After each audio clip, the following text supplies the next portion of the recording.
Hello दोस्तों, हमारे YouTube channel पे आपका स्वागत है। आपको ये गाना अच्छा लगे तो लाइक करना, शेयर करना, चैनल पे नए हैं तो सब्सक्राइब करना। प्लीज़ हमारे चैनल को सपोर्ट करिए।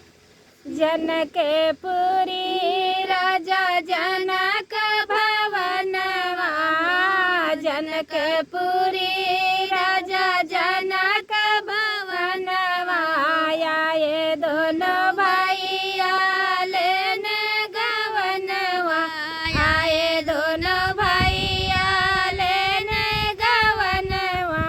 हंसी हंसी सखी सिया जी से पूछई, हंसी हंसी सखी सिया जी से पूछई, कवन देवराया कवन सजनवा, आए दोनों भैया लेने गवनवा, आए दोनों भैया लेने गवनवा।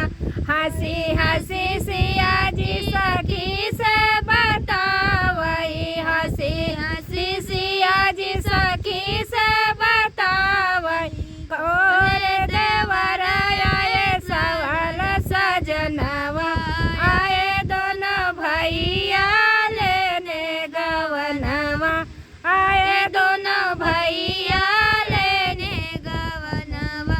रोए रोए सखिया सिया जी से पूछई, रोए रोए सखिया सिया जी से पूछई, अब की गाये अब कहिया मिलनवा, अब की गाये अब कहिया मिलनवा, आए दोनों भैया लेने गवनवा, आए दोनों भैया लेने गवनवा।